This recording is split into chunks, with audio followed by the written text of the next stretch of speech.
Ábrase la sesión. Señores claustrales, sentaos y cubríos.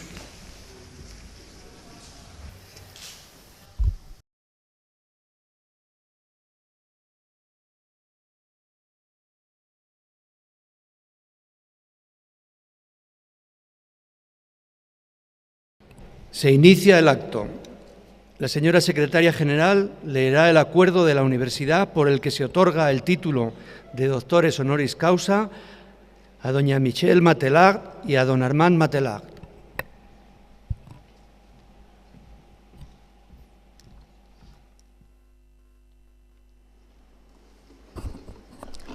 Acuerdo del Consejo de Gobierno otorgando la condición de doctores honoris causa de la Universidad de Valladolid. El Consejo de Gobierno de esta universidad, en sesión celebrada el día 31 de enero de 2014, acordó, a propuesta de la Facultad de Ciencias Sociales, Jurídicas y de la Comunicación, nombrar doctores honoris causa a la excelentísima señora doña Michelle Matelag y al excelentísimo señor don Armand Matelag por sus relevantes méritos en el campo de la investigación y la docencia. Y para que conste y a los efectos oportunos, extiendo la presente acta firmada por la Secretaria General con el visto bueno del Rector Magnífico y sellada con el de esta universidad en Valladolid a 5 de mayo de 2016. La señora vicedecana de la Facultad de Ciencias Sociales, Jurídicas y de la Comunicación y la Secretaria General irán a recoger y acompañar a este claustro a doña Michelle Matelag y a don Armand Matelag.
El padrino de la doctoranda, doctor Agustín García Matilla, tiene la palabra.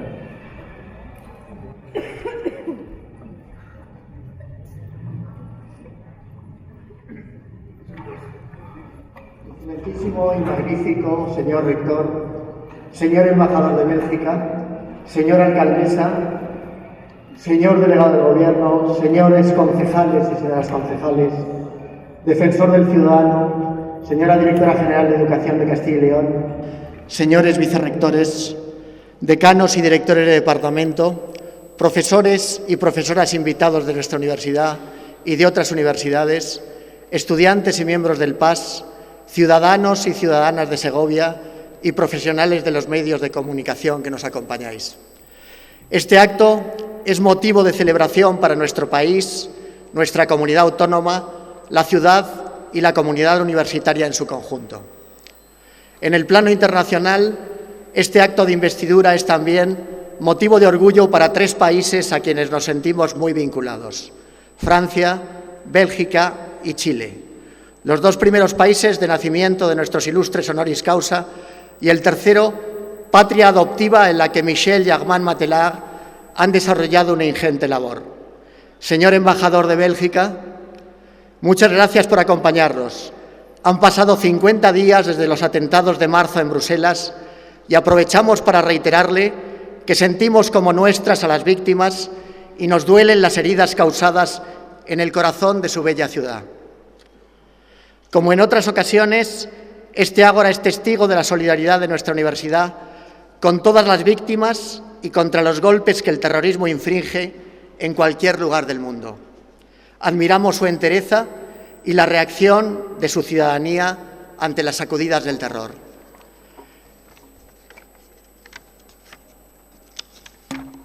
Es un honor y una alegría poder celebrar este acto en nuestra ciudad y en este campus María Zambrano, pues estamos ante el primer doctorado honoris causa que se celebra en nuestro ágora.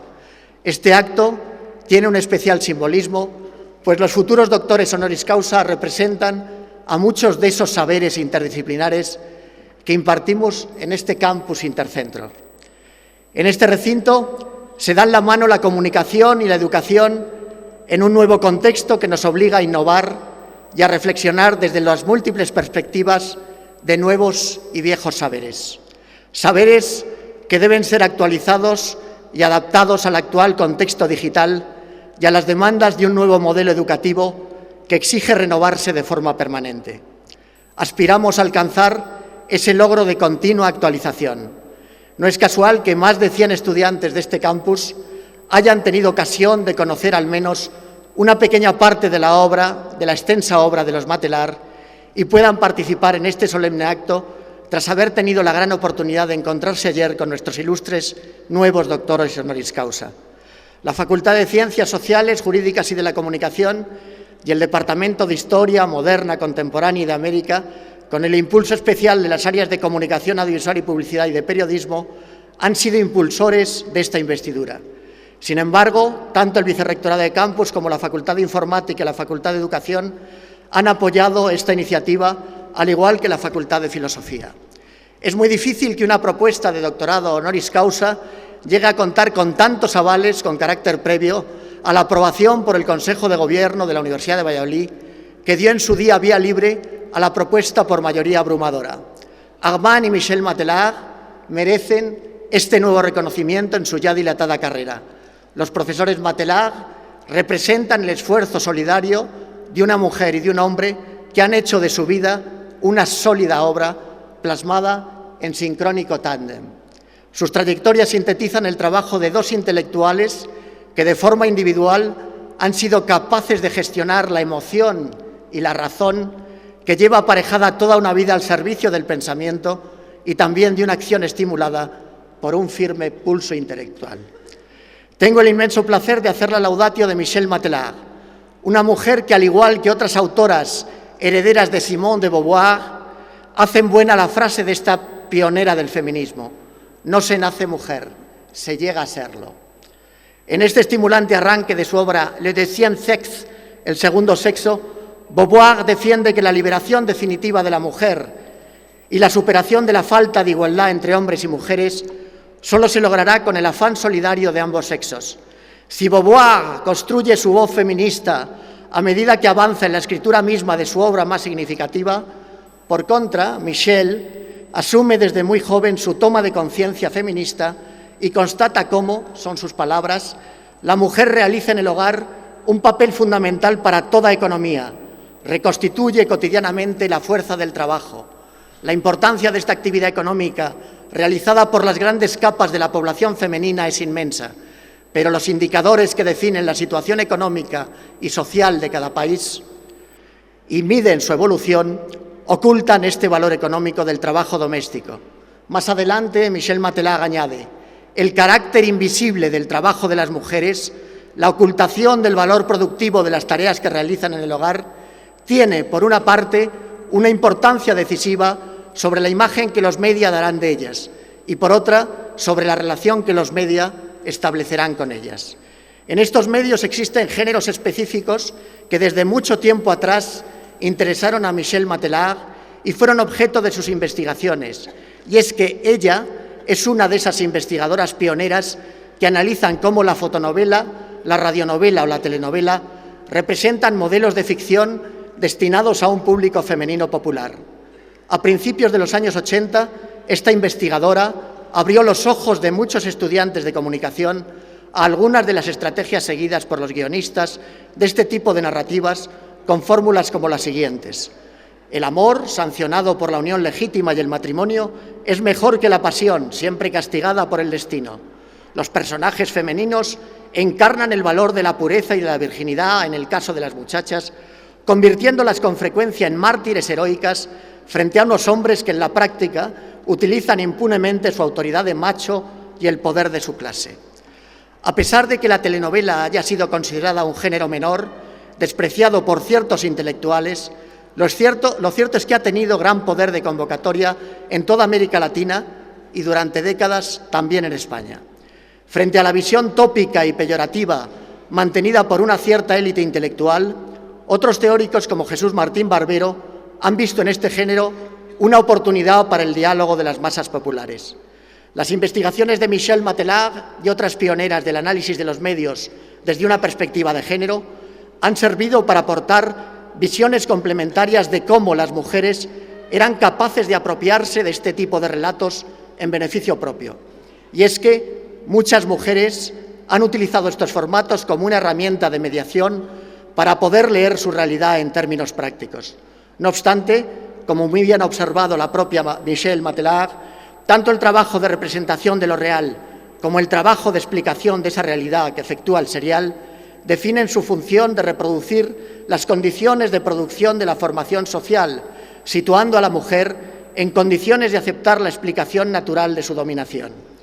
Michelle Matelag denuncia la visión estereotipada de la mujer que algunos conocidos pioneros de la publicidad, como Walter and Thompson, le asignan, intuyendo su potencial consumidor. Los versos que éste escribe ya en 1885 no ocultan una determinada intencionalidad de instrumentalización de la mujer. God bless our wives. Dios bendiga a nuestras esposas. They fill the lives. Llenan las vidas. With little bees and honey. Como pequeñas abejas y miel.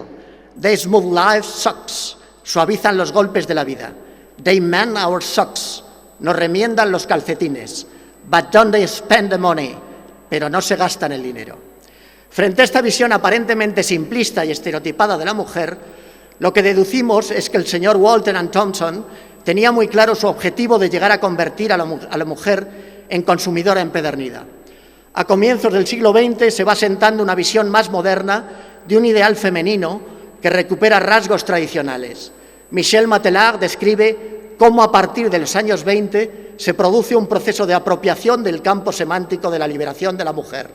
Esa liberación coincide con su incorporación al circuito comercial y a su identificación con la ideología de mercado que asume que la mujer libre debe consumir productos que la hacen libre. Por ejemplo, el consumo de cigarrillos por parte de las mujeres se interpreta como una metáfora que les permite identificar su adicción con la posesión de antorchas de libertad. Años más tarde, algunas grandes multinacionales seguirán tergiversando la realidad, tratando de confundir a las mujeres con mensajes supuestamente liberadores. Para ello no se tienen escrúpulos en invadir incluso el territorio más íntimo de la maternidad. Si había que convencer del poder liberador de la leche en polvo, se lanzaban campañas agresivas que invitaban a las madres a dejar de dar el pecho a sus hijos y pretendían neutralizar el conocimiento ancestral del poder inmunizador de la leche materna. La alternativa artificial se convertía así en otro fetiche de liberación femenina y no importaba que se estuviera jugando con la salud de los bebés y que los intereses económicos de las grandes industrias prevalecieran sobre el interés general y el bienestar social. Michelle Matelag ha analizado también cómo la publicidad y los medios de comunicación en su conjunto han condicionado el ideal de belleza de la mujer, castigada, herida, amputada, siliconizada en pos de unos cánones de belleza que en ocasiones se han asociado también con el cuerpo enfermo y han contribuido a reforzar trastornos alimentarios como la anorexia y la bulimia. Una de las aportaciones más brillantes de Michelle Matelag es la que analiza todo el proceso de acoso para la desestabilización del gobierno de Salvador Allende en Chile, hasta provocar su caída el 11 de septiembre de 1973. La movilización de las mujeres de la burguesía del país andino, en connivencia con la extrema derecha chilena, constituyó un movimiento de agitación constante que golpeó de manera inmisericorde al gobierno de la Unidad Popular. Cuenta Michelle cómo estas manifestaciones femeninas se desarrollaban siempre del mismo modo. Se reunían en torno a un importante contingente de mujeres de la burguesía de todas las edades que llegaban en automóviles, a menudo acompañadas de sus criadas, una proporción considerable de mujeres de la pequeña burguesía y una minoría de mujeres de poblaciones y también de lumpens. Y es que en el análisis de Michelle Matelag, en ese análisis que realiza sobre lo que ella denomina el golpe de Estado en femenino o cuando las mujeres salen a la calle, se describe cómo las mujeres de las clases altas chilenas prepararon verdaderas performances para hacer germinar el clima propicio al golpe militar en Chile. Cuenta cómo en ocasiones estas mujeres desfilaban de negro en un cortejo fúnebre que anunciaba la muerte de la democracia. En otros casos, una latifundista recorría a caballo en bañador una gran extensión de territorio chileno hasta el Palacio Presidencial de la Moneda, para denunciar la amenaza de expropiación de sus tierras, convirtiendo este hecho en una causa reivindicativa. En otra ocasión, la acción se preparaba de forma provocativa contra los soldados de la Academia Militar, que eran ridiculizados y acusados de la falta de virilidad, teniendo que aguantar los impactos de los granos de maíz lanzados por las mujeres que les recriminaban su supuesta cobardía. De todas las acciones realizadas en ese periodo, la llamada manifestación de las ollas vacías fue la más representativa de un tipo de acción que vestía de populismo las reivindicaciones de la burguesía más elitista. Mientras la CIA alimentaba la preparación del golpe de Estado, pagando a los transportistas huelguistas una ayuda mayor a sus salarios habituales, y el diario El Mercurio servía al poder de la oligarquía, el pueblo quedaba desabastecido y las mujeres convocaban con llamamientos supuestamente democráticos consignas tales como «Citamos a las mujeres a un compromiso de honor». La historia nos habla de la caída y muerte de Salvador Allende por el golpe de Estado militar encabezado por el general Augusto Pinochet. De nuevo, el testimonio de Michel Matelag, realizado meses después del golpe, sirve de análisis lúcido a una situación vivida en primera persona.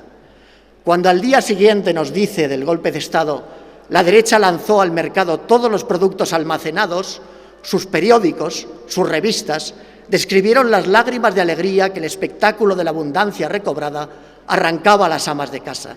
Y Michel Matelag sentencia: la segunda independencia de Chile va emparejada con la liberación del ama de casa. Cuando los stocks se agotaron, la inflación se encargó al galope de pulverizar la retórica. Ya voy acabando. Michel Matelag ha reivindicado desde siempre el papel fundamental de la mujer en la sociedad y a la vez ha denunciado su sometimiento a una cierta lógica del tiempo productivista. Frente a esta forma de moderna esclavitud, reivindica lo que ella misma denomina temporalidad femenina, que serviría para compensar toda exigencia social basada en la productividad cuantitativa a la que nos aboca el capitalismo más inhumano. Frente a la violencia simbólica ejercida por un sistema que prima el afán de lucro desmedido, es preciso reivindicar un humanismo dialéctico que permita revalorizar el campo no directamente productivo y sí creativo, en el más profundo sentido de la palabra. Un humanismo que prime el papel de la educación como valor de cambio y transformación. Aspiramos a un mundo que camine definitivamente hacia la igualdad entre hombres y mujeres. Actos como este nos permiten soñar con la utopía posible de alcanzar esta meta. Y por todo lo expuesto, solicito se proceda a investir a la señora Michel Matelag con el grado de doctora honoris causa por esta universidad. Muchas gracias.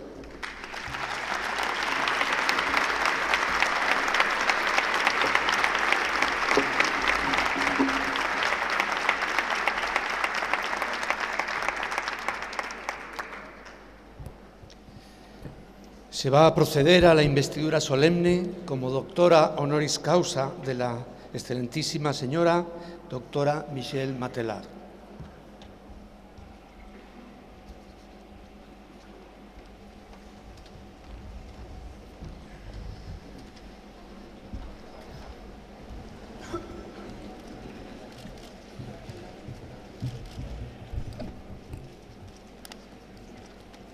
Acercaos por el claustro de la Universidad de Valladolid, a propuesta de la Facultad de Ciencias Sociales, Jurídicas y de la Comunicación, y en testimonio de reconocimiento de vuestros relevantes méritos, habéis sido nombrada doctora honoris causa.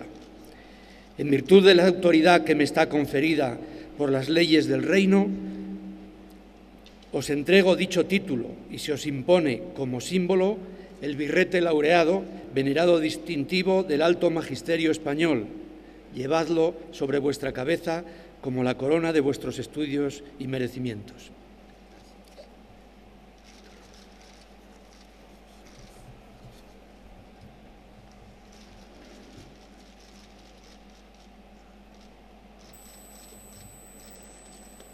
Vuestro padrino os entregará los demás atributos de dicho nombramiento. Recibid el libro de la ciencia que os cumple cultivar y difundir, con el fin de que sea para vosotros significación de que, por grande que vuestro ingenio fuere, debéis rendir reverencia y culto a quienes fueron vuestros predecesores. Recibid el anillo que en la antigüedad se entregaba en esta venerada ceremonia como emblema del privilegio de firmar y sellar los dictámenes, consultas y censuras de vuestra ciencia y profesión. Recibid, finalmente, los guantes blancos, símbolo de la fuerza que deben conservar vuestras manos y símbolo también y signo de vuestra alta categoría. Invito a la nueva doctora honoris causa a prestar juramento. Gracias. Yo, Michel Matelar, juro procurar y defender el honor, la reverencia, el provecho, la libertad y la excelencia de esta alma universidad, con todas mis fuerzas mientras viva. También juro cuidar de cualquier otro modo, pública o privadamente, el honor y la conveniencia de dicha universidad, así como de sus doctores y maestros, presentes, ausentes y futuros, en todas partes, ya permanezca en esta universidad, ya en cualquier otro lugar, y aún elevado a cualquier dignidad por alta que fuere. Cumpliré con el mayor ahínco y empeño todos y cada uno de estos extremos, y en caso de que fuera requerido, prodigaré a todos ellos con todas mis fuerzas, favor, auxilio, patrocinio y consejo. Os admito e incorporo al claustro de doctores de la Universidad de Valladolid, con todos los honores y privilegios que puedan gozar los demás doctores de dicha universidad, y en señal de la paz y cordialidad con que debéis ejercer vuestro ministerio científico, os abrazo y ruego abracéis a los doctores del claustro universitario aquí presentes.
La doctora Michel Matelar tiene la palabra para pronunciar el discurso de incorporación a este claustro.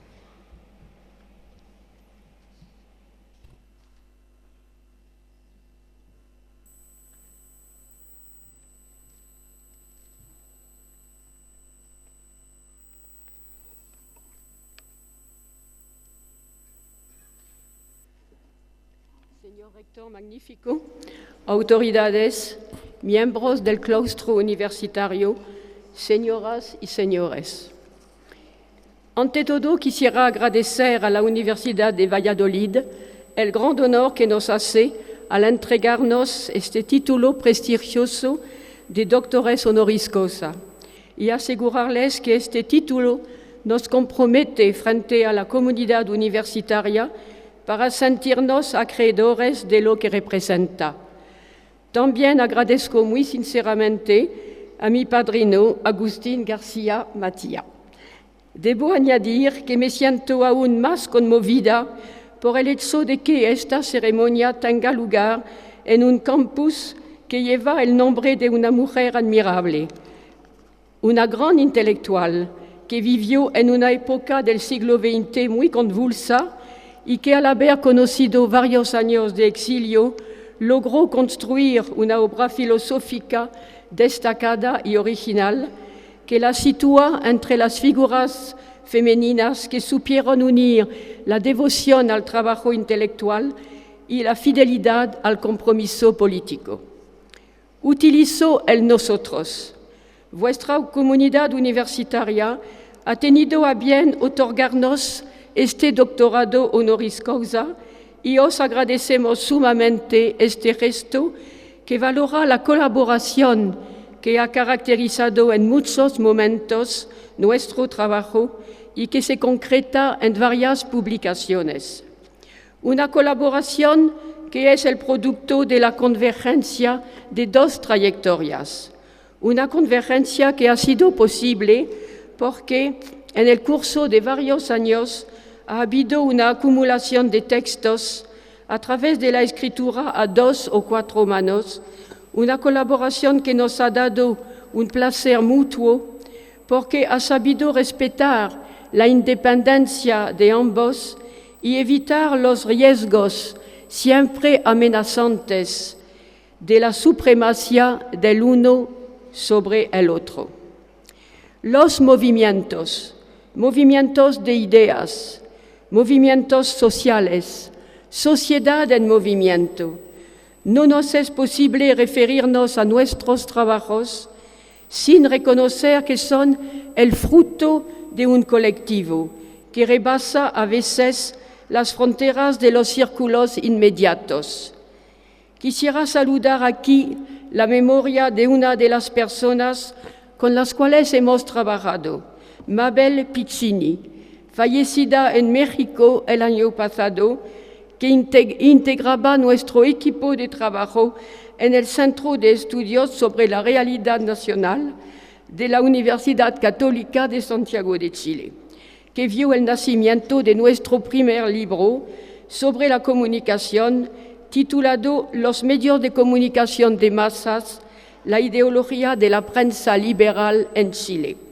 Como ya sabrán seguramente, Chile fue nuestra primera casa, nuestro primer abordaje en América Latina, nuestro primer punto de partida en lo que concierne a la elección del campo de la comunicación, que percibimos rápidamente como importante en la estructura de poder de los grupos dominantes y en la configuración de un campo ideológico de lo cotidiano, donde la comunicación se entrelazó con la cultura. Mi intención no es pormenorizar los diferentes momentos que han marcado el campo epistemológico en el que se inscriben nuestros trabajos, sino mostrar de manera forzosamente sucinta y a partir solamente de algunos ejemplos la especificidad de nuestra manera de abordar los problemas.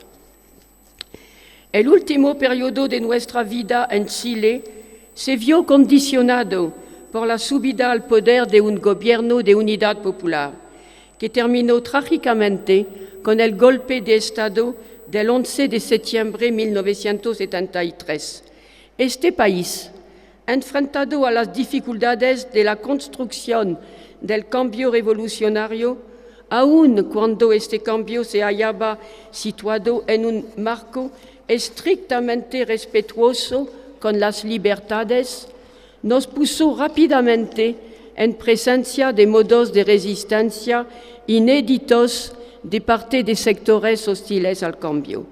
Modos de resistencia en el dominio de los medios de comunicación que hemos estudiado en profundidad, conscientes de que ofrecían, más allá de ser un cas d'école, lecciones importantes para el conocimiento de las estrategias comunicacionales.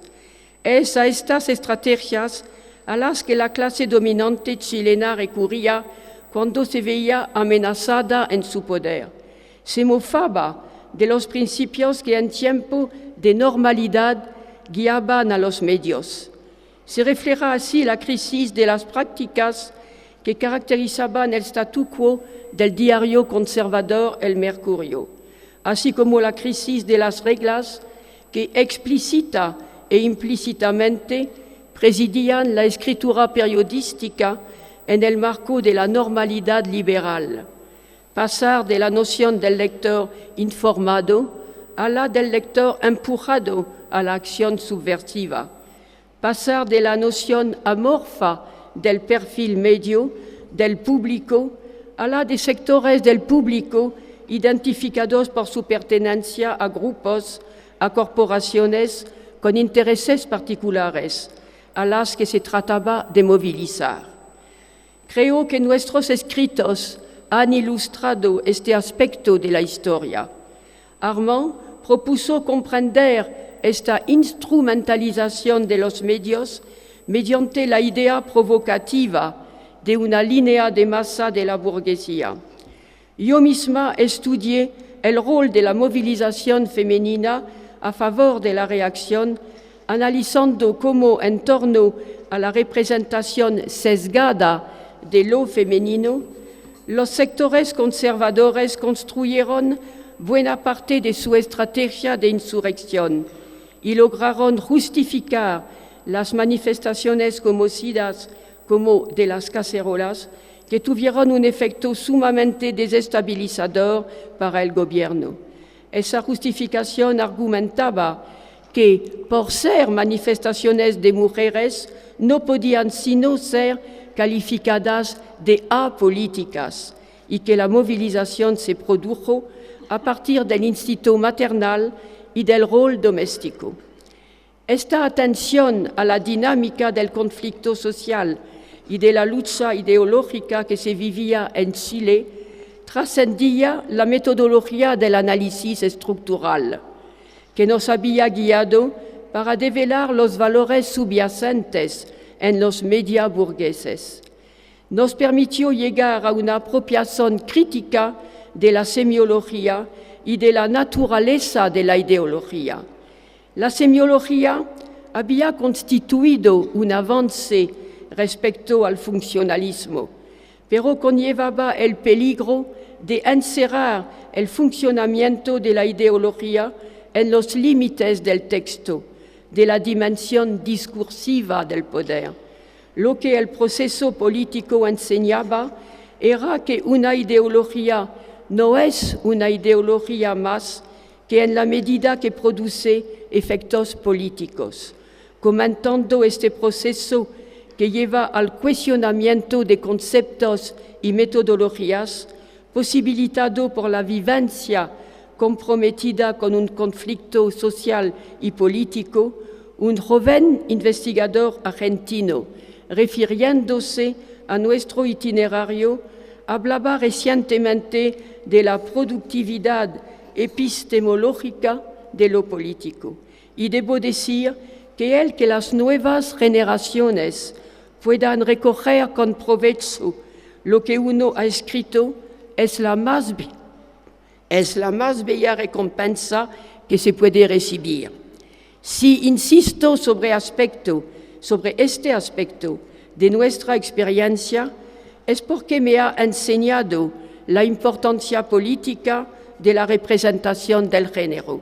Me ha afianzado en la conciencia de la necesidad de atención sobre estos sistemas simbólicos, es decir, sobre las maneras que tienen las sociedades de servirse de la representación del género para articular las reglas de las relaciones sociales y para constituir el sentido de la experiencia. El paradigma del dominio ideológico, la adscripción a la idea de un medio de comunicación omnipotente que habían suscrito tanto el funcionalismo como el estructuralismo, a cual se le reprochaba ser un teatro sin sujeto, entró en crisis en los años 80, dando paso a lo que ha sido identificado como el retorno del sujeto. Eso se producía en el contexto más vasto de la crisis de los grandes sistemas explicativos que presentaban visiones totalizadoras de la realidad. Este momento de los años 80 se caracteriza en el dominio político y económico por la desregulación y la privatización de los medios. En el dominio de las ideas se refuerza el desarrollo de nuevas matrices conceptuales relacionadas en el contexto del postestructuralismo y del postmodernismo con la crisis de las utopías sociales, la crisis de las identidades y de los grandes relatos de emancipación. En lo que se refiere a la teoría crítica de la comunicación, este retorno del sujeto significó un cambio de mirada en el estatuto del lector-receptor. Se pasó de la noción del consumidor masa como objeto inerte y forzosamente manipulado al reconocimiento unánime del receptor consumidor como productor de sentido y que tenía un papel activo en esta recepción del mensaje. Los historiadores del libro no habían esperado esta fecha para convencerse de este estatuto productivo del lector, y un autor como Jorge Luis Borges, ya en el año 1923, se adelantó a proclamar con un tono inimitable el carácter intercambiable del autor y del lector, en el texto que abre su poemario Fervor de Buenos Aires. A quien leyere, si las páginas de este libro se permiten algún verso bien escrito, que me perdone el lector la falta de cortesía de haberlo usurpado yo mismo, por anticipación. Nuestras nadas de poco difieren. La circunstancia es trivial y fortuita que tú seas el lector de estos ejercicios y yo su redactor. Terminó la citación. La reflexión sobre esta nueva configuración global de ideas y de estrategias de los diferentes actores fue el objeto de nuestro libro Pensar sobre los medios, comunicación y crítica social. Este libro se proponía sencillamente de vencer esta disposición que tiene el campo de la comunicación a no dejarse aprehender sino bajo la apariencia cambiante de sus flujos incesantes de mensajes, de imágenes o de artefactos. Su disposición a no dejarse definir sino a partir de sus aplicaciones y de sus usos, en vez de plegarse a la operación teórica que permitiría tomar distancia respecto de los objetos técnicos cada vez más presentes en nuestro entorno cotidiano. Una cuestión medular que se plantea desde estos primeros años 80 en Europa como en Estados Unidos y en Latinoamérica es la del cambio de paradigmas que hasta entonces presidían las ciencias sociales. Nuestra reflexión en el libro del cual hablaba apunta hacia una toma de distancia epistemológica partiendo, entre otras observaciones, desde el aislamiento emblemático del paradigma de lo vertical que identificamos como lo mecánico hacia el paradigma de lo horizontal que identificamos como lo fluido y que representan dos formas de pensamiento antagónicas. A la vez que reconoce sus virtudes, nuestro libro subraya la ambigüedad y la ambivalencia de los nuevos paradigmas. Si bien muestra la riqueza de lo fluido, del redescubrimiento de las microfísicas del poder, de las mediaciones, de las negociaciones, al mismo tiempo advierte sobre cómo estas nuevas aproximaciones pueden ser ambivalentes, ya que pueden ir tanto en un sentido como en el otro. Profundización de la reflexión sobre las nuevas condiciones de ejercicio de la democracia o adhesión acrítica a nuevas formas de hegemonía, porque bajo el avance de la ideología de la comunicación en la era reticular, donde la democracia se arriesga a ser una variable dependiente de la conectividad, también se dibuja la instauración de un nuevo modo de control social. Un nuevo paradigma como lo fluido valoriza, sin lugar a dudas, las referencias al poder como lugar de negociaciones, a las identidades, a las diferencias, al sujeto, a la subjetividad y la intersubjetividad, a lo vivido frente a lo instituido, a los procedimientos de consumo y con carácter más general a los temas de lo cotidiano, así como a las prácticas que tienen lugar en los espacios de la cotidianidad. Ahora bien, son espacios, son temas resentidos por las mujeres como muy próximos, muy en armonía con su agency, como se dice hoy, es decir, con la visión de ellas mismas como seres que rechazan ser vistas como eternas víctimas. Para volver a centrarnos más precisamente sobre los estudios en comunicación, las investigaciones emprendidas en el entorno internacional por las mujeres, sin exclusión de los hombres, en este periodo manifestaron un interés mayoritario por esta vuelta a la recepción como momento de resistencia, de resemantización de los mensajes.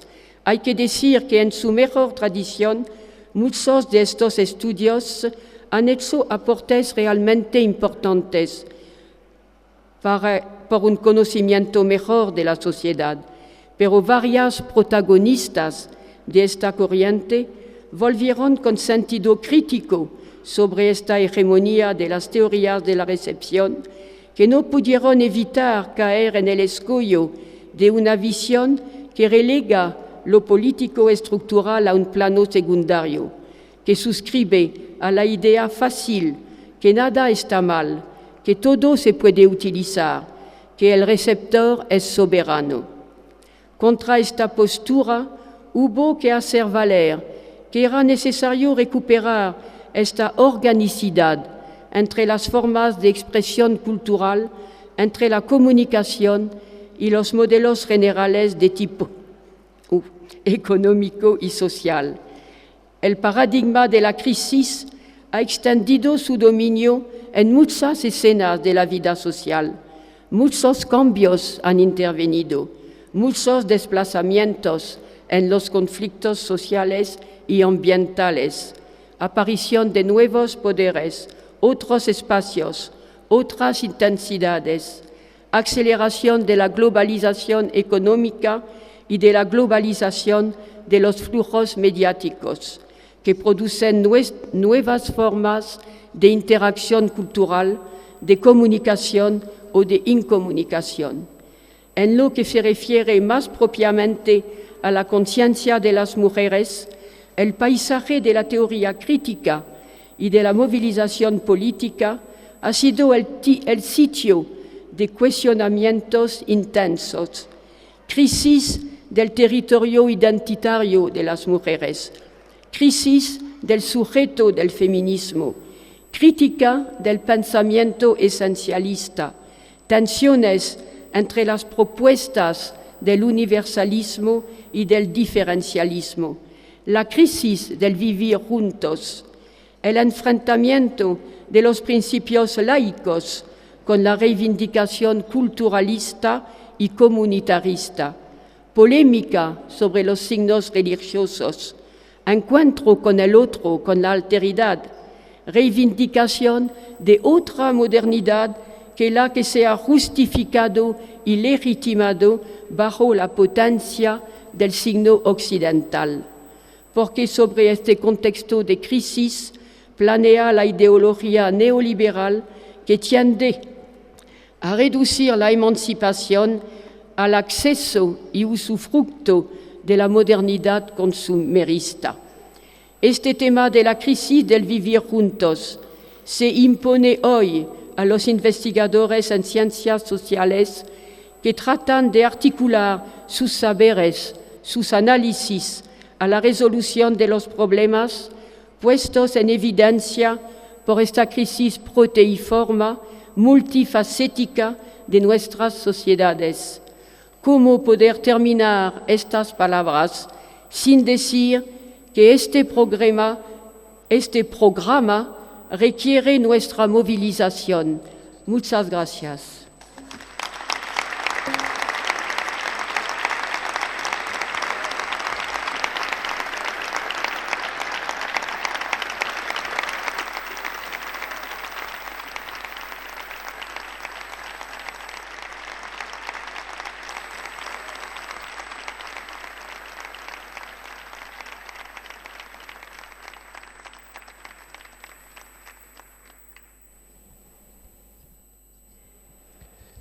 Muchas gracias, doctora Michelle Matelar, por sus palabras. A continuación, la madrina del doctorando, don Armand Matelar, doña Salomé Berrocal Gonzalo, tiene la palabra.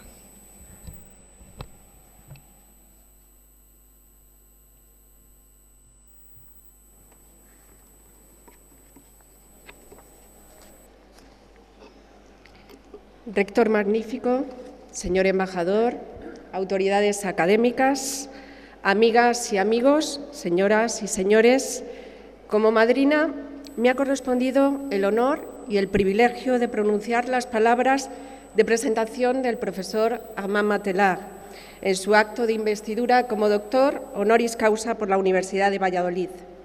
Mi intervención ha de ser necesariamente breve. Esto hace imposible ofrecer una visión exhaustiva de todo lo que ha representado y representa en el panorama científico de la comunicación el profesor Armand Matelar.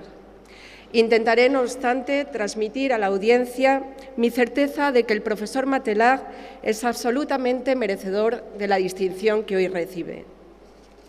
Este es para mí uno de los momentos más importantes de mi vida universitaria. Me siento honrada y emocionada. Cuando estudiaba en mi licenciatura de periodismo los textos de los Matelar, nunca pensé que llegaría un momento como este, en el que yo pudiera acompañarle a recibir un doctorado.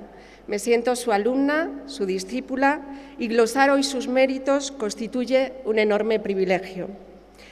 En la introducción de uno de mis libros favoritos, El Principito, Le Petit Prince, se afirma que todas las personas mayores fueron al principio niños, aunque algunas no lo recuerdan y a otras, francamente, nos cuesta creerlo.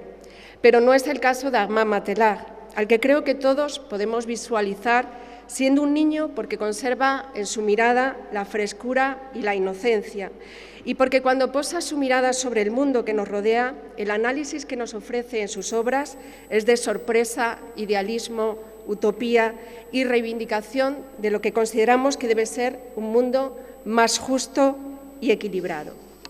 Armand Matelar nació en Bélgica. Su infancia estuvo marcada por la Segunda Guerra Mundial y por el posterior internado en un colegio religioso donde adquirió conciencia del fenómeno misionero y del problema de los países pobres.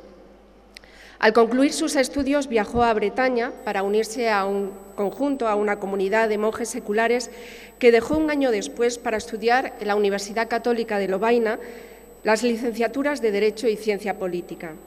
Después se trasladó a París, donde estudió en el Instituto de Estudios Demográficos que había fundado Alfred Sauvy, padre del concepto Tercer Mundo. En 1962, en la Universidad parisina, conoció a Michelle, su compañera sentimental e intelectual, con la que contrajo matrimonio un año después. Al concluir sus estudios, Armand Matelar recibió un nombramiento como experto del Vaticano en políticas de población en un momento de gran interés sobre los problemas demográficos. En el año 62 viajó a Chile, destino que había elegido por su estabilidad y su estructura académica, pero allí comenzará a rebelarse contra los modelos de planificación familiar que estaban aplicando fundaciones como la Ford o Rockefeller. Esta situación le llevará a reflexionar sobre las estrategias de comunicación, iniciando desde la demografía una progresiva aproximación al estudio de la comunicación. En 1967, los movimientos estudiantiles cobran una importancia excepcional en Chile. Las protestas que preceden al Mayo francés del 68 fueron descalificadas desde el diario conservador El Mercurio, uno de los poderes fácticos del país. Esta circunstancia conduce a Matelag a desarrollar su primer estudio en el campo de la comunicación, centrado en la estructura, la estrategia constructiva y los contenidos de este diario chileno. El profesor Matelag, aunque no milita en esas fechas en ningún partido político, queda marcado por la Revolución cubana, la muerte del Che Guevara y el proyecto de Allende, en el que participó activamente intentando pasar del plano teórico de las ideas a la acción transformadora de la comunicación. En 1972 publica junto a Ariel Dorfman el libro Para leer el Pato Donald, que se convierte en un bestseller crítico y que es censurado en Estados Unidos. Como indica Héctor Schmuckler en la introducción de la obra, Donald es la metáfora del pensamiento burgués, que penetra insensiblemente en los niños a través de los personajes Disney, como este tío rico, el avaro, Gilito, que queda fascinado por la contemplación de la riqueza y que nunca utiliza.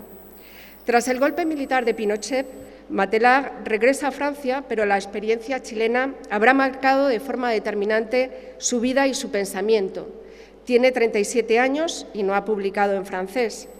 En principio trabaja en la película La Espiral, dedicada a la trama internacional que condujo a la caída de Allende, pero después va a atravesar un periodo difícil al verse en cesantía de su carrera universitaria. Será profesor invitado en la Universidad Parisina durante 4 años. Los sectores más conservadores rechazaban la renovación de su plaza y denunciaban el matiz político de la colaboración con la UNESCO en el periodo del nuevo orden mundial de la información y la comunicación. Afortunadamente, tras la llegada de François Mitterrand al poder, se amplía la dotación de profesorado universitario, lo que facilita a Matelag la llegada a una cátedra en la Universidad de París 8, donde centrará su actividad académica con una creciente proyección internacional, especialmente en América Latina y España, donde su prestigio es extraordinario. Es doctor honoris causa por la Universidad Autónoma de Nuevo León, en Monterrey, México, por la Universidad Nacional de Córdoba, en Argentina, y por la Universidad de Málaga, en España. Sus obras han marcado los estudios de comunicación. Además de la ya citada Para leer el Pato Donald, encontramos obras como Pensar sobre los medios, en la que realiza un estudio económico de la comunicación, aproximándose al fenómeno de las multinacionales y al determinismo tecnológico, y donde Matelag reivindica la importancia de la reflexión epistemológica frente a los neopositivismos y a la seducción tecnológica. Otro de sus libros en colaboración es Tecnología, Cultura y Comunicación, donde denuncia las enormes carencias de la investigación en Francia acerca de esas 3 áreas, mientras que en su obra La cultura contra la democracia, lo audiovisual en la era transnacional, escrito con Michel y Xavier Delcourt, aborda la televisión transnacional que define las claves culturales de la época. Durante el último decenio del siglo XX, Matelag ha publicado una trilogía de enorme profundidad intelectual: La comunicación mundo, historia de las ideas y estrategias, en 1993, La invención de la comunicación, en 1994, e Historia de la utopía planetaria, de la ciudad profética a la sociedad global, en 1999. Ya en nuestro siglo, el profesor Matelag ha seguido trabajando en sus principales preocupaciones, como son el debilitamiento de la reflexión crítica y el progresivo sometimiento de la investigación en comunicación a los intereses industriales. Ejemplo de ello es su obra con Henri Nevet, Introducción a los estudios culturales. También destaca el interés del autor en el ámbito de la diversidad cultural como nueva faceta argumental del pensamiento crítico frente a los procesos de globalización, expresado en su libro Diversidad cultural y mundialización de 2006.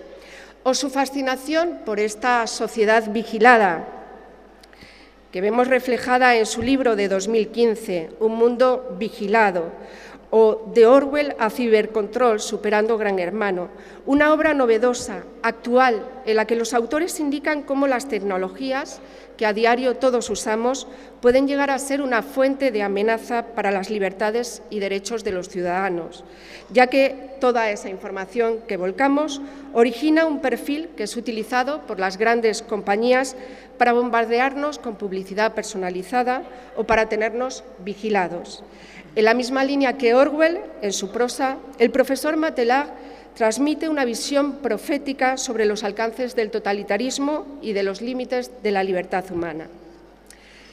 Sé que frente al enorme conjunto de publicaciones, invitaciones y premios que ha recibido Armand Matelar, solo he pasado de puntillas, pero quiero volver a la mirada reflexiva del profesor Matelar sobre nuestro mundo, esa imagen que me vino del Principito cuando comencé a redactar este discurso, observándole metafóricamente con esa inocencia de niño, dispuesto a darnos grandes lecciones de vida y justicia, o como la del personaje literario español por excelencia, nuestro Alonso de Quijano, transformado en Don Quijote de la Mancha para cumplir sus sueños de amor, de justicia y de libertad, persiguiendo una quimera, una utopía.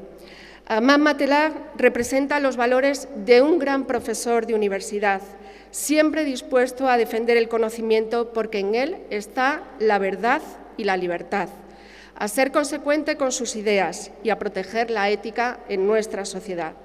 Profesor Matelar, en nombre de todos los que seguimos siendo sus discípulos, muchas gracias. Y por todo lo expuesto, solicito se proceda a investir al excelentísimo señor doctor Armand Matelar con el grado de doctor honoris causa por esta universidad.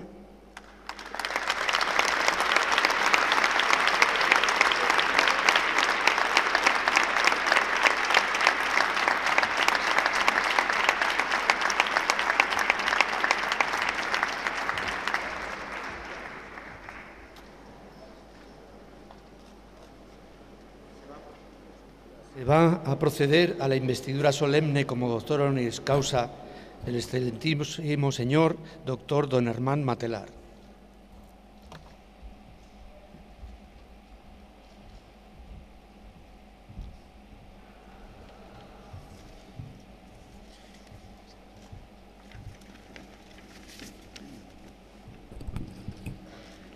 Acercaos.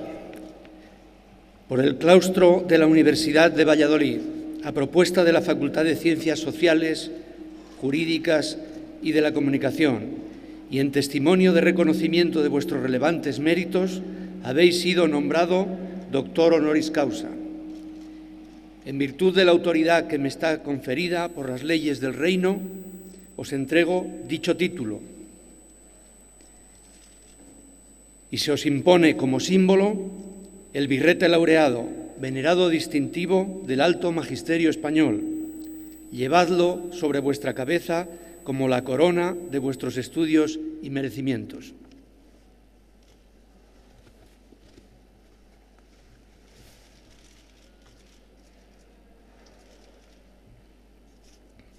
Vuestra madrina os entregará los demás atributos de dicho nombramiento.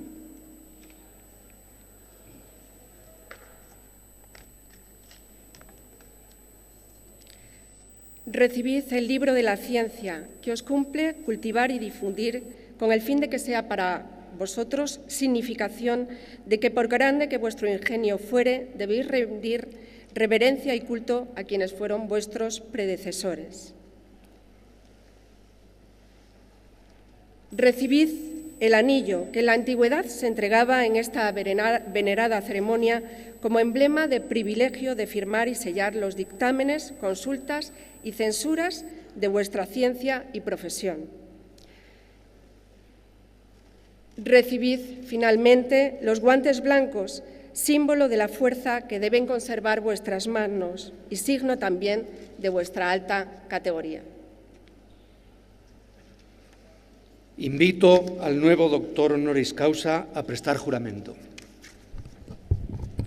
Yo, Armand Matelar, juro procurar y defender el honor, la reverencia, el provecho, la libertad y la excelencia de esta alma universidad con todas mis fuerzas mientras viva. También juro cuidar de cualquier otro modo, pública o privadamente, el honor y la conveniencia de dicha universidad, así como de sus doctores y maestros presentes, ausentes y futuros en todas partes, ya permanezca en esta universidad, ya en cualquier otro lugar y aún elevado a cualquier dignidad por alta que fuere. Cumpliré con el mayor ahínco y empeño todos y cada uno de estos extremos y en caso de que fuera requerido, prodigaré a todos ellos con todas mis fuerzas favor, auxilio, patrocinio y consejo.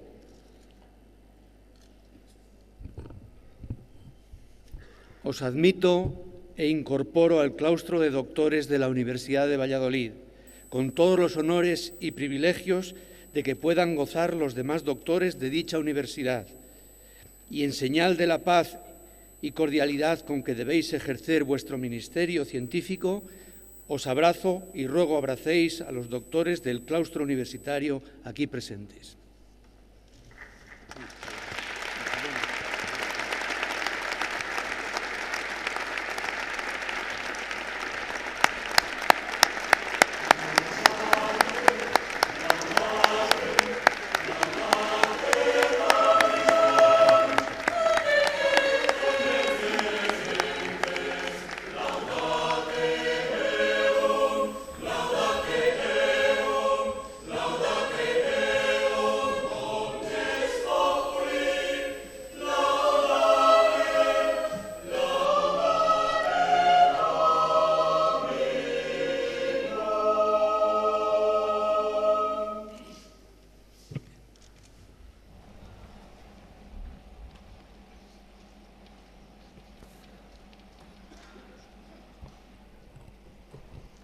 El doctor Armand Matelar tiene la palabra para pronunciar el discurso de incorporación a este claustro.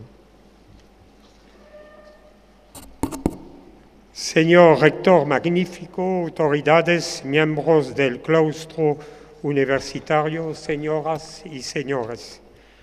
Primero y ante todo, todos mis agradecimientos a esta prestigiosa universidad que nos hace el honor de investirnos como doctor honoris causa. Y a mi madrina, la profesora Salomé Berrocal, la agradezco profundamente.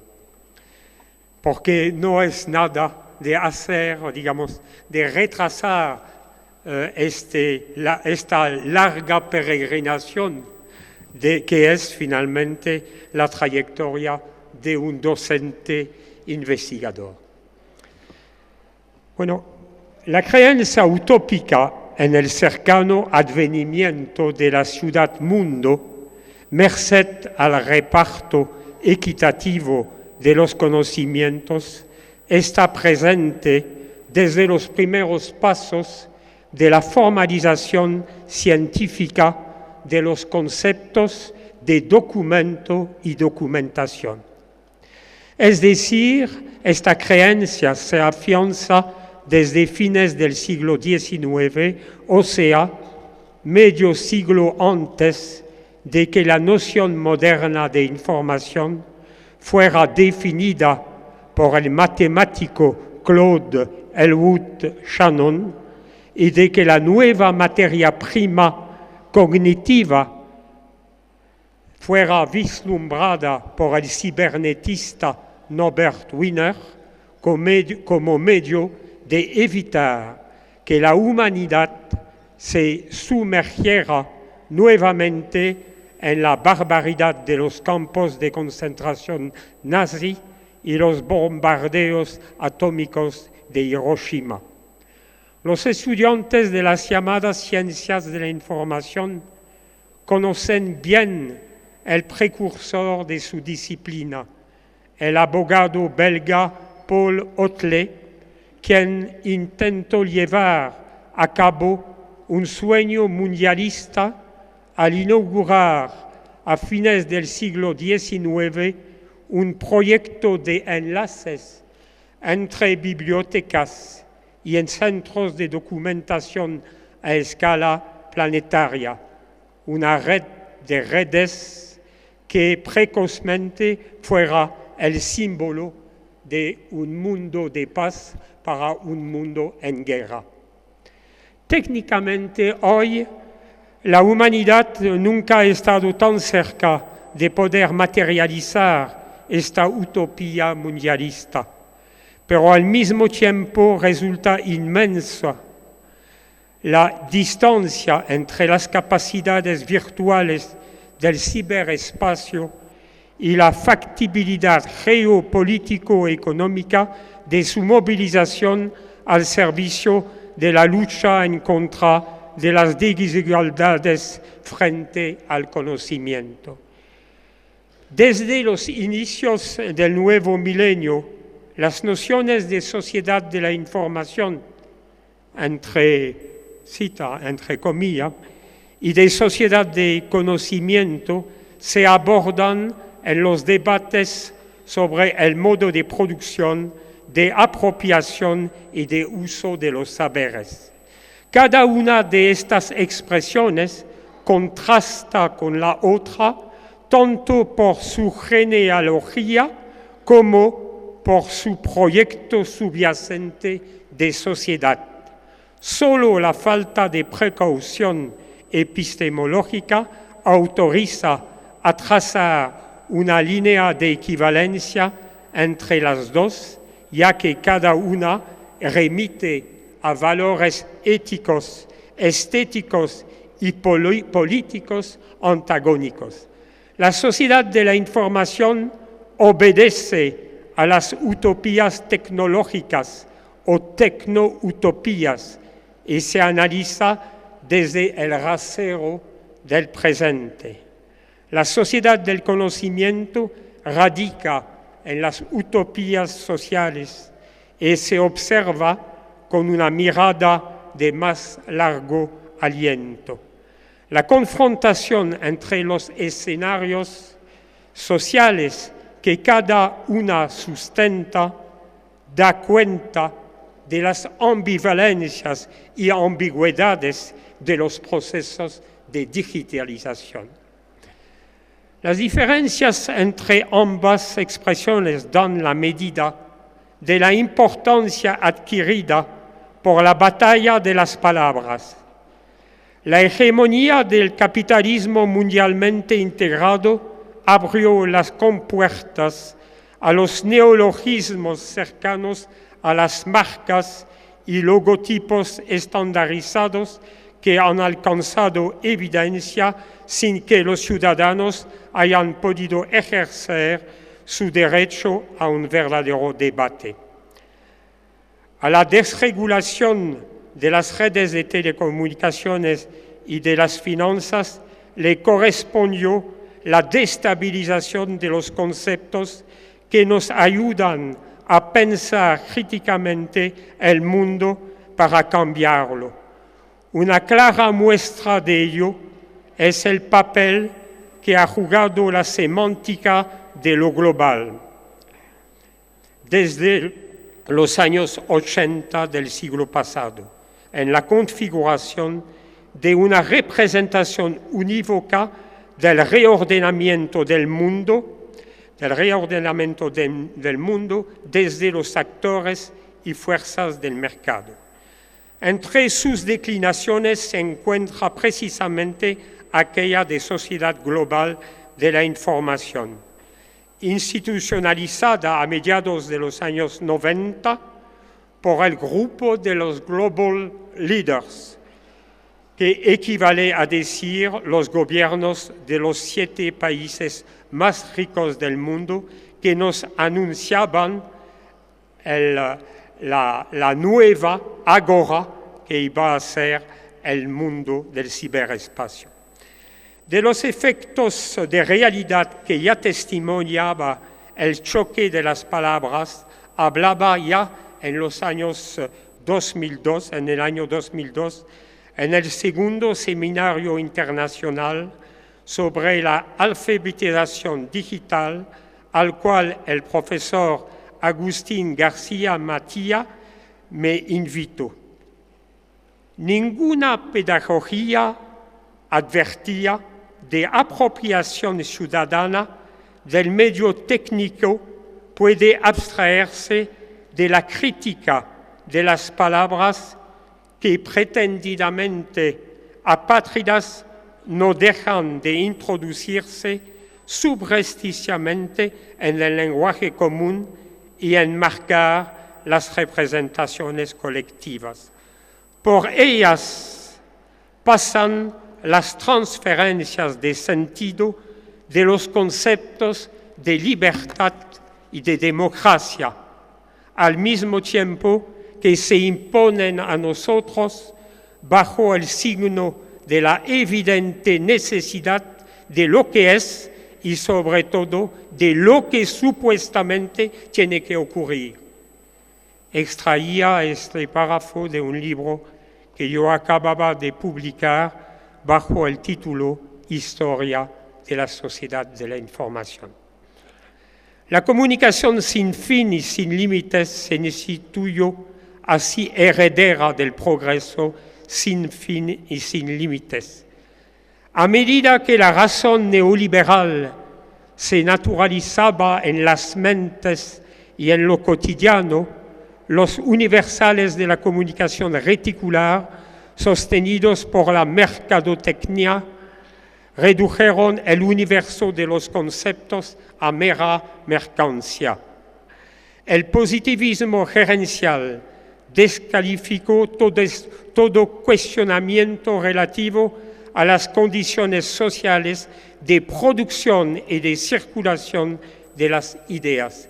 El auge de la tecnociencia en todos los lugares donde esta última genera ganancias se produjo en detrimento de la ciencia. La reflexividad y el quehacer teórico se hicieron redundantes. A los investigadores e intelectuales se les alentó a comportarse como expertos e ingenieros de lo social y a producir saberes coherentes con las demandas operativas. A la enseñanza superior se le pidió formar profesionales, definiendo de entrada al profesionalismo según los criterios del sistema imperante y nunca desde una nueva forma de profesionalidad que extraería su inspiración de otro proyecto de sociedad posible. En la enseñanza básica y media se redujeron las horas de clase de historia y de ciencias sociales. El pragmatismo de lo actual abrió las hostilidades en contra de estas asignaturas. Los movimientos estudiantiles y los colectivos del profesorado así lo entendieron. En muchas partes del mundo se produjeron protestas y movimientos de resistencia en contra de los planes de reforma modelados por el presentismo. La desenvoltura respecto a la larga duración es la regla en los discursos sobre la era de la información como en aquellos sobre la era global. Se actúa como si el movimiento hacia la unificación del mundo hubiese surgido recientemente. El análisis retrospectivo se refiere como mucho a un periodo de 1 o 2 décadas. La dictadura del tiempo corto hace que se atribuya una patente de novedad a lo que en realidad testimonia de evoluciones estructurales y procesos en curso desde mucho tiempo atrás. La cultura de la web, pese al carácter enciclopédico que se le puede atribuir, está lejos de compensar la amnesia que afecta a las sociedades contemporáneas.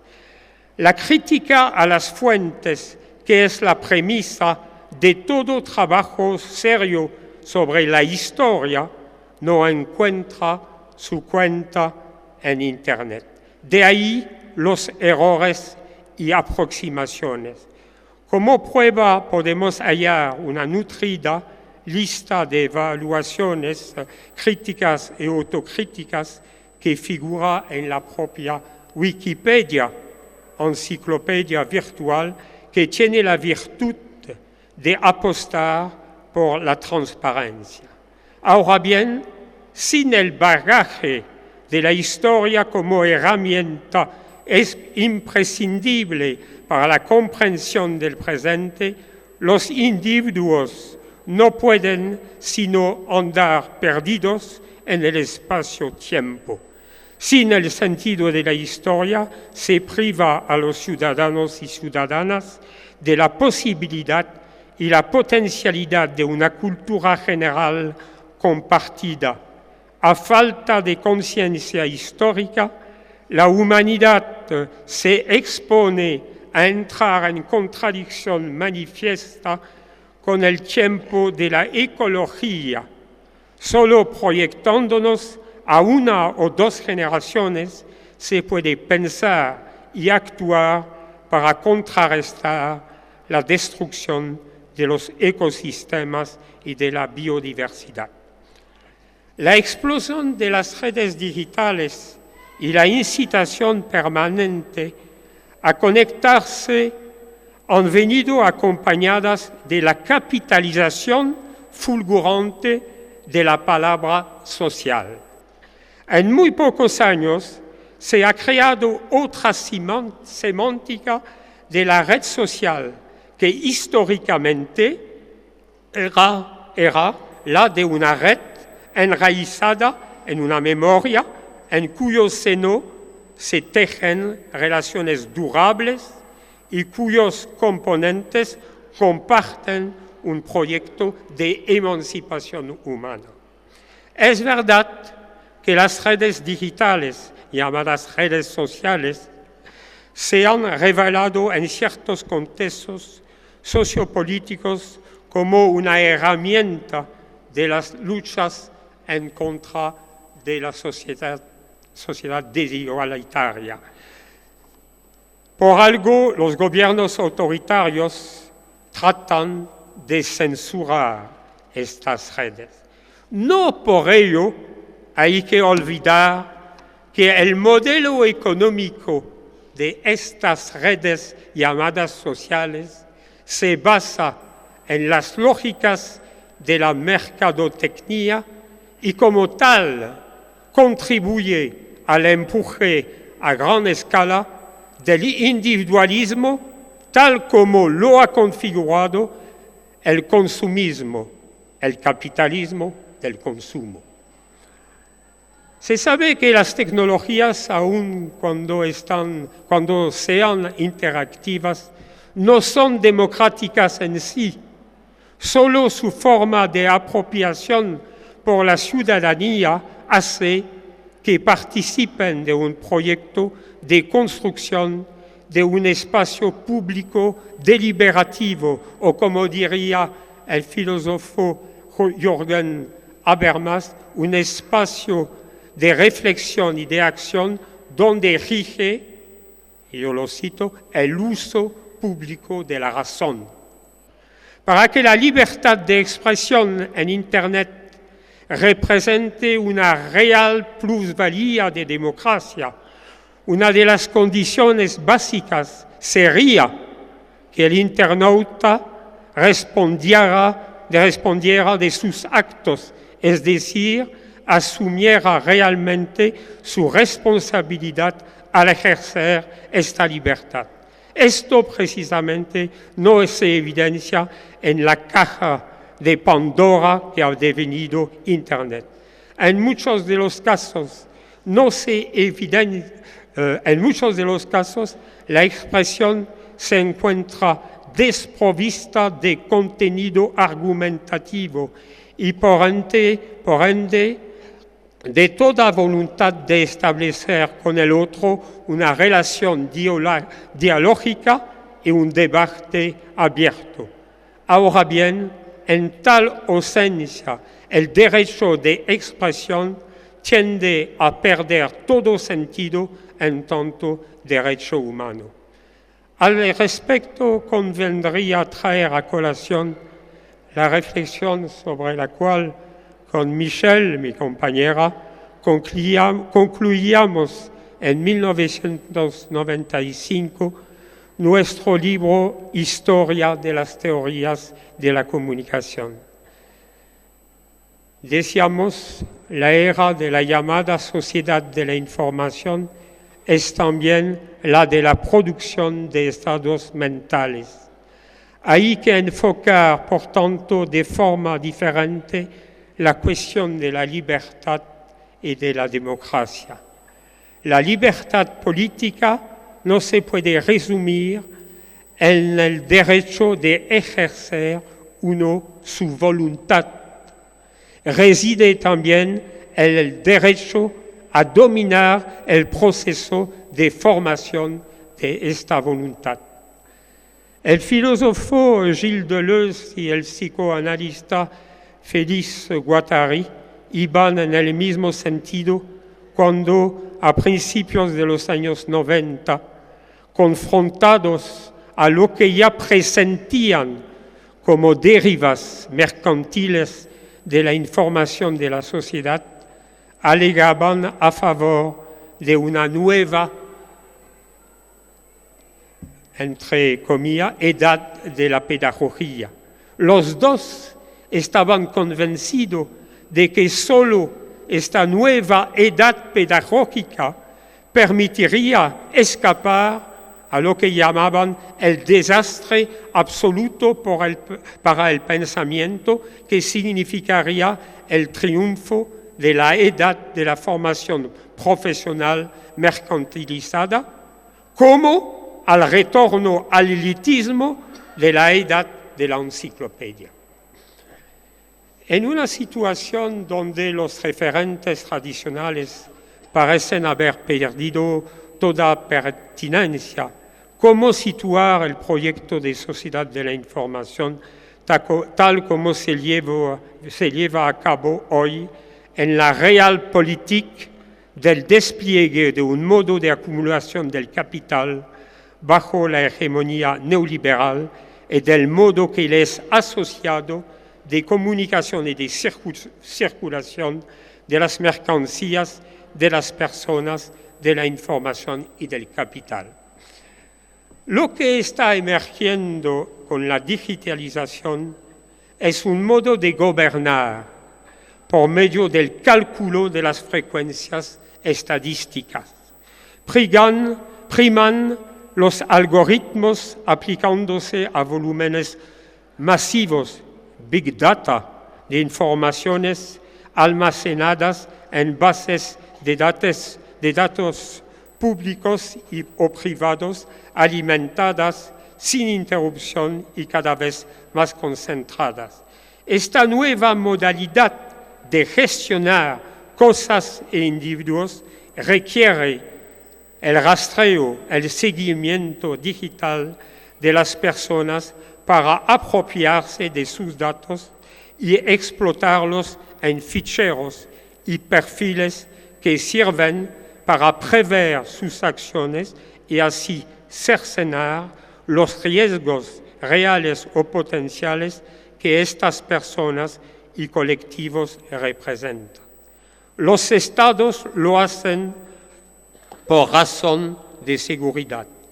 Los oligopolios de redes digitales transnacionales lo hacen por motivos mercantiles que los empujan a conocer más sobre los deseos, gustos y emociones de los usuarios de sus servicios y a vender estos datos personales a una amplia clientela. En la sociedad gobernada por lo cuantificable y lo mensurable, los ciudadanos tienden a volverse más y más transparentes, mientras las maquinarias del poder se devuelven cada vez más con mayor opacidad. La filtración por Edward Snowden en junio de 2003 de los programas de cibervigilancia global de la Agencia de Seguridad Nacional norteamericana permiten que hoy una faceta de esta opacidad sea del dominio público, como lo fue antes en otro registro, la publicación por parte de Wikileaks de documentos clasificados. He ahí el lado distópico o la zona de sombra del proyecto hegemónico de sociedad de la información. A la nueva forma de gubernamentalidad, como diría Foucault, corresponde un nuevo sistema sociotécnico de control o de vigilancia de los ciudadanos.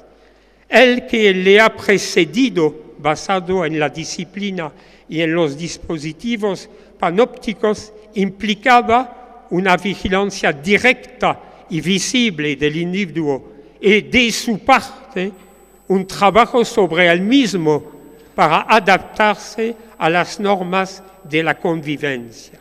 En cambio, el régimen actual digital opera sin su apercibimiento, ya que los modos de control digitales se caracterizan por su invisibilidad y su automatización, haciendo más vulnerable la privacidad. Ahora bien, el derecho a la intimidad es uno de los fundamentos esenciales de la democracia. Sin el respeto por el derecho a la vida privada, lo que se desvanece es el derecho inalienable a la creación y a la reflexión que es este derecho.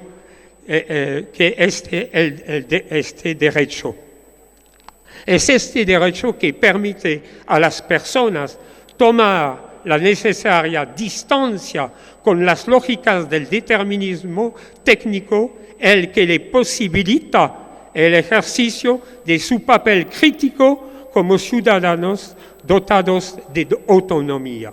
Lo seguro es que no comparte esta concepción el fundador de Facebook, que dice: la norma social ha evolucionado y la vida privada no existe en Internet.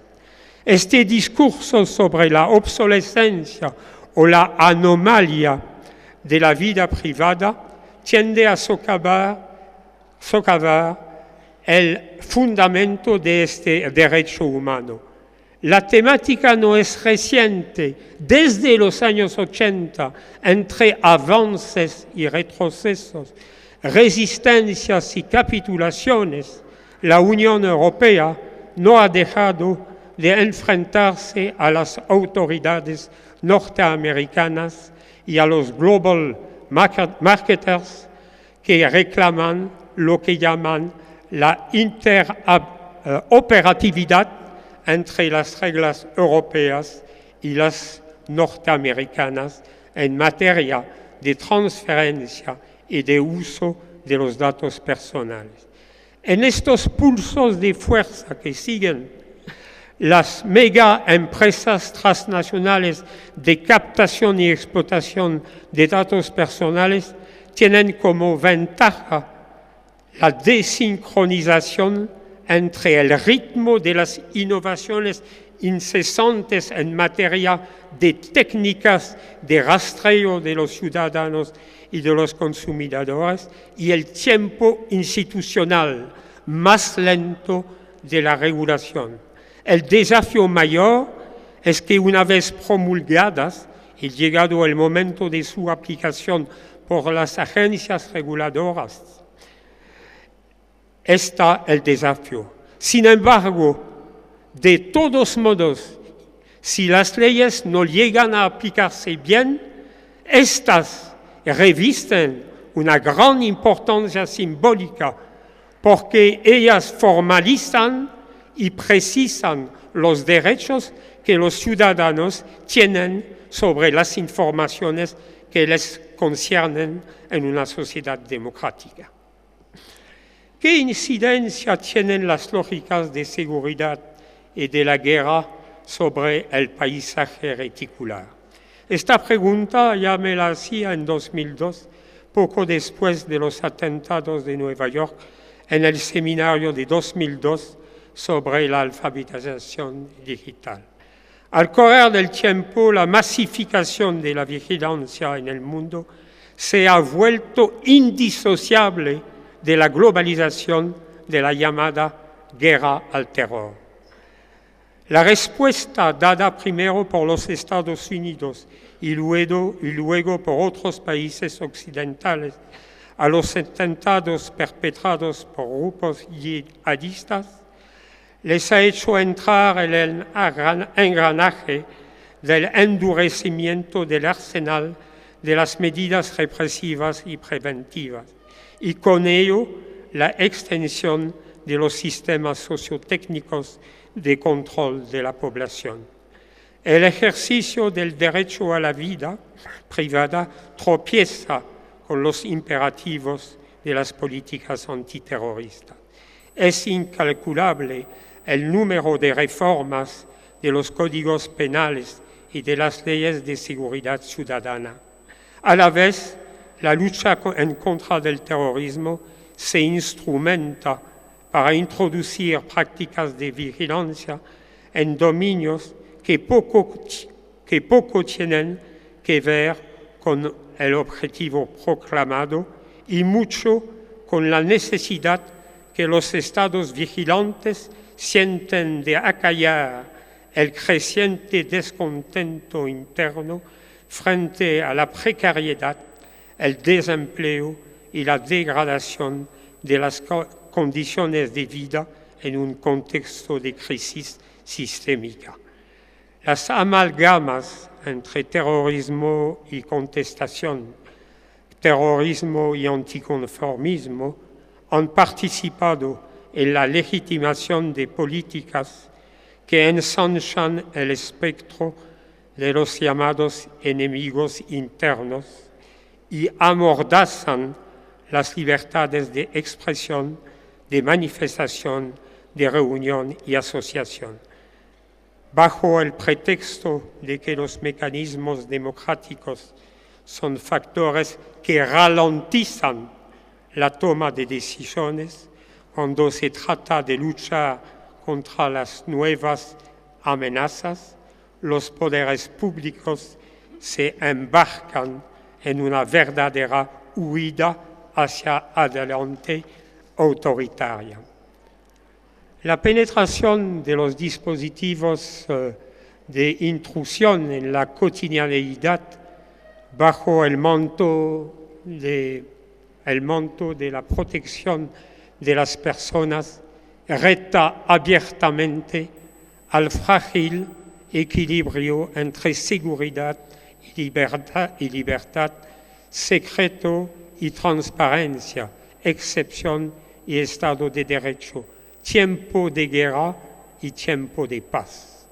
No se puede negar que uno de los efectos más insidiosos de las políticas tecnosecuritarias y de los discursos que les escoltan sea el de azuzar el miedo y la ansiedad en la ciudadanía.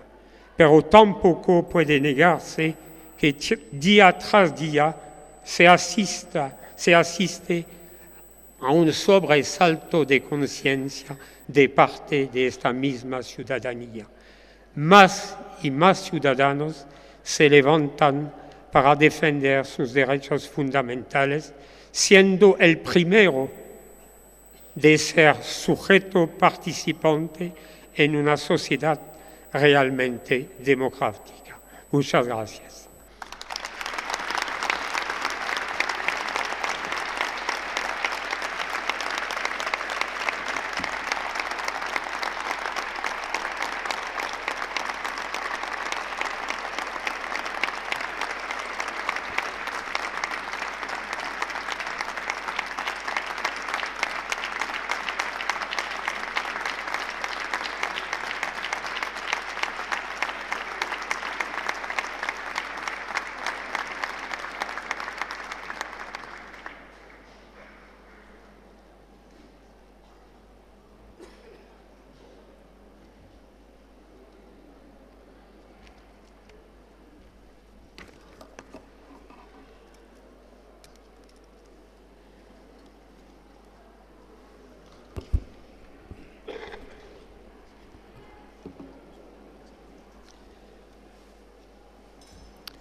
Señora alcaldesa, autoridades académicas, civiles, militares, miembros de la comunidad universitaria, señoras y señores. En primer lugar, quiero dar la bienvenida al señor embajador de Bélgica y mi agradecimiento especial por su presencia en este día tan importante para nosotros. Me uno a los sentimientos que de manera tan certera ha expresado el profesor García Matilla. Lo primero, enhorabuena de verdad y merecida a nuestros nuevos doctores honoris causa. No pretendo hacer un juego de palabras, pero escuchar a personas que han vivido tanto y de forma tan intensa y que, por tanto, tienen tanto que decir es sumamente revelador. Permítanme que barra para adentro y que incida en que, mientras escuchaba a los profesores Armand y Michel Matelar, he sentido la misma emoción que la madrina, la profesora Salomé Berrocal, al ver de forma fehaciente cómo la universidad se mueve, palpita y sigue la estela de todas las personas brillantes de forma tan fiel como es capaz. Armand y Michel, los Matelar, como dicen familiarmente en algunas instancias, constituyen precisamente sendos ejemplos milimetrados de lo que busca la universidad. La universidad, en este caso representada aquí por la nuestra, la de Valladolid, en este campus María Zambrano de la ciudad de Segovia, es la promotora y la depositaria al mismo tiempo del conocimiento, de la investigación, de la inquietud, de las libertades y del futuro. Quizás suene esto ciertamente ampuloso, pero es la absoluta realidad. Y con las palabras que he escuchado entre estas magnas paredes queda ratificada para mí esa afirmación en toda su esencia y en toda su amplitud. Casi podríamos decir que la universidad, ontológicamente, es decir, desde el punto de vista imbricado con la metafísica, es esa ciudad-mundo de la que habla Armand Matelar. Si la universidad fuera un ser, podríamos hablar de sus propiedades trascendentes y me gusta pensar que tiene todo el sentido humanizarla. Aunque comprendo que de alguna manera hay que clasificar las ramas del saber, en mi fuero interno reniego de esa división tradicional entre ciencias y humanidades, como si los científicos no fuéramos seres humanos. La ciencia es tan humana que hasta le ha puesto nombre a aquello que nos hace llorar. Puede que poca gente hable con soltura del sulfóxido de tiopropanal, pero no es más que una forma precisa de llamar al gas que provoca nuestras lágrimas tras cortar una cebolla. Puede que poner nombres técnicos a la realidad sirva para describirla y al mismo tiempo nos aleje de ella. Pero para eso está también la universidad, para comprender fenómenos y explicarlos lo mejor posible.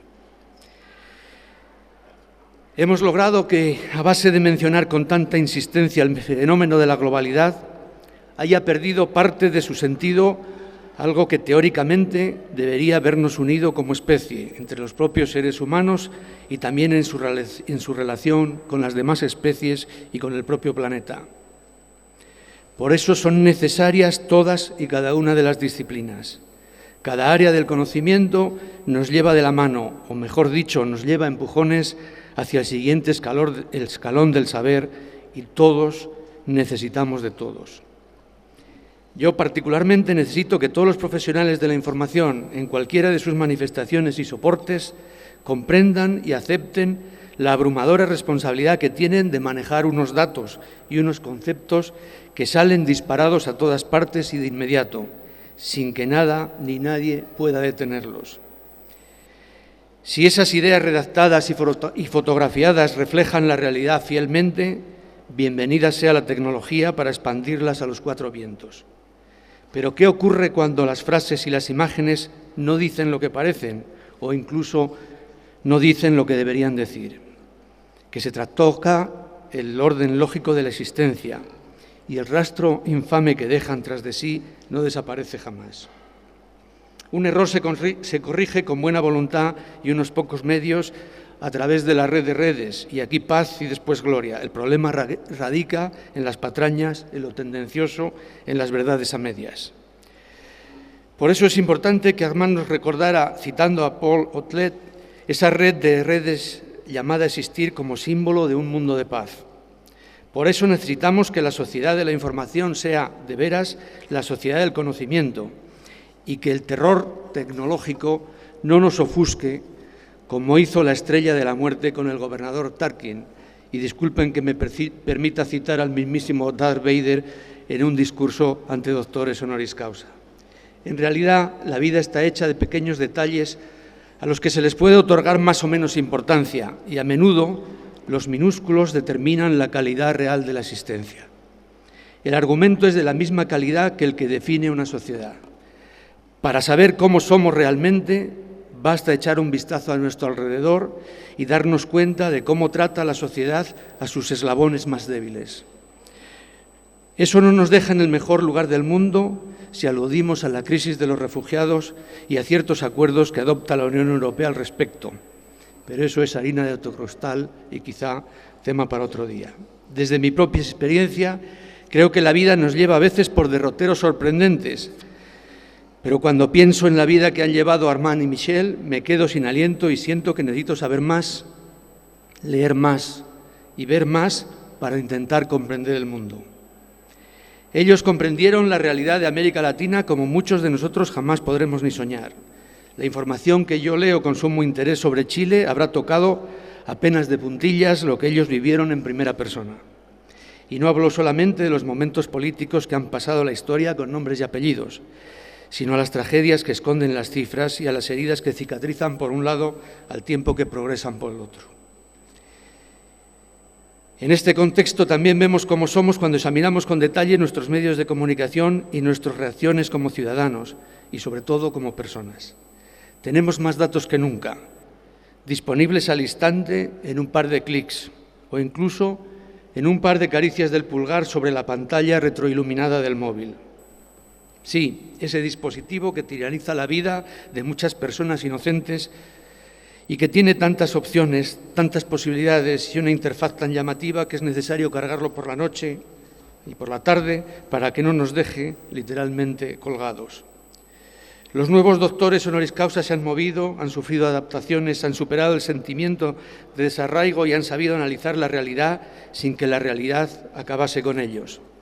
Merece la pena escuchar sus consideraciones y preguntarnos cómo hemos podido aceptar que algunas ramas del saber hayan tenido que ceder tiempo de dedicación en la enseñanza básica y no me hagan hablar de la estrangulación del latín o del griego, o algo que nos ocurre ahora mismo, en estos mismos momentos, aceptar la creciente pérdida de privacidad con el uso de las tecnologías de la información y la comunicación, que no me extraña que las llamen TIC porque prácticamente se han convertido en eso. La comunicación, la aldea global, casi me falta mencionar la galaxia Gutenberg y decir que el medio es el mensaje para que parezca que estamos elevando a una oración a McLuhan. No es eso. Pero reconozco que hay ocasiones en las que no estoy tan seguro de que el entramado en el que vivimos sea el progreso que queríamos agarrar fuertemente con las manos cuando todavía éramos jóvenes e inocentes. Armand y Michel nos recuerdan que ese empuje es perenne, siempre que no lo ocultemos con el mero transcurso del tiempo, porque es fácil esconderlo aunque siga ahí. Con la crisis económica hemos tenido la gran oportunidad de mostrarnos a nosotros mismos que seguimos ahí y que no vamos a comulgar con ruedas de molino, por mucho que se hayan acelerado algunos cambios sociales y por mucho que el desánimo haya calado en los sectores en los que debe apoyarse la sociedad del futuro. En nuestro presente y nuestro futuro tienen un papel fundamental, más que nunca en ningún otro periodo de la historia, las mujeres. Vivimos momentos provocadores en los que todavía hay que dar vueltas de tuerca para que la igualdad de oportunidades se instale para nunca marcharse.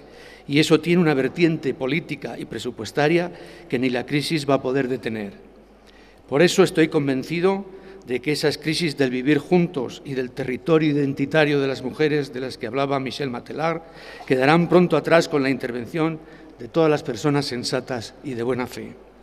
Michel, Armand, mi más sincera enhorabuena. Gracias por vuestra aportación, por ayudarnos a interpretar el mundo de un modo crítico, porque sinceramente eso nos hace más libres a todos. Muchas gracias.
El acto ha terminado. Se levanta la sesión.